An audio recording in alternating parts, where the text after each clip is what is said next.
and what TCS leaves us with, or where we stand post TCS. And I think the market's read-through is that, yes, it was a great margin beat. TCS has touched its dream, band of 26 to 28%.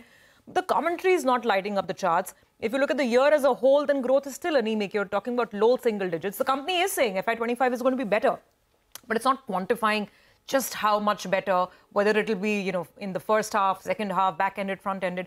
I think the TCS commentary today remained on the conservative side, which is why that rub-off effect on the fact that they've had great deal wins, great signings in Q4, the fact that margins have done so much better, that's not rubbing off. That's TCS. Pull up the rest of the pack as well, Infosys, Wipro. I mean, all of your large-cap technology not exactly lit up after the TCS Q4 show. And they're known to be conservative, right? Even the management, when they spoke to both Reema and Prashant, even they were highlighting that, yes, deal wins have been strong, but then there is still this bit of uncertainty as to what is the kind of framework that the clients wish to choose. And even when the AI aspect, when they mentioned that the clients would still take a few quarters before they actually understand what they want to do. But nonetheless, the 900 million pipeline was an impressive figure. Pipeline. And brokerages also, most of them have been positive. Brokerages have been positive. I think the one other missing piece is North America and BFSI, and we know that's a huge engine for Indian IT services companies, right? And that engine is not fired for TCS in Q4, and they're not immediately guiding also. There was no statement that said that, okay, come Q1 or Q2, we're expecting BFSI to start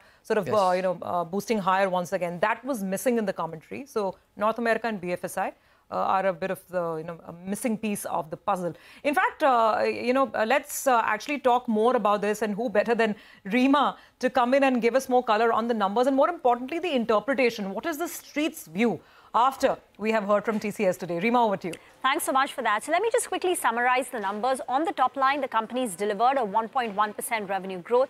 Margins are a big beat, as you guys said, 26% higher than consensus expectation, and $13.2 billion in terms of a total contract value, new and renewal in this quarter, which is a current record high. Now, the stock has done very well. Year to date, TCS stock price is up 6%, outperforming the Nifty IT index, which is down 1.5% to 2%. Now, post the numbers, JP Morgan has upgraded the stock to an overweight, and one of the key reasons they've said is that this company will do better than large cap IT companies on the top line. Kotak too has raised the target price to 4,300. In terms of numbers, they're saying FY24, the company did 3.5% top line growth.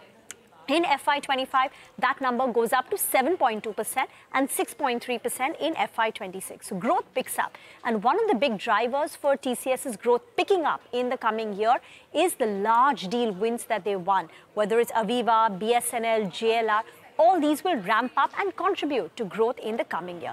They also go on to say that margins will expand in FY25.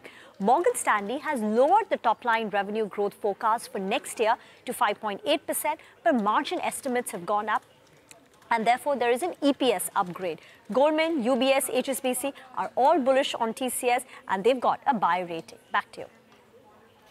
Interesting, because even the management, when they spoke to them, both Reema and Prashant, they also said that the BFSI, there's nothing fundamentally wrong with the BFSI segment, but the clients are still in a bit of a wait and watch mode. There's $4.5 billion in deal wins for the BFSI segment among 13.1 billion that they won during the quarter. The stock is also being extremely volatile. At one point was up almost 1%, started off completely flat, now is down 0.3%, has given up almost everything that it gained at the start of the trading session. But let's listen in from the man.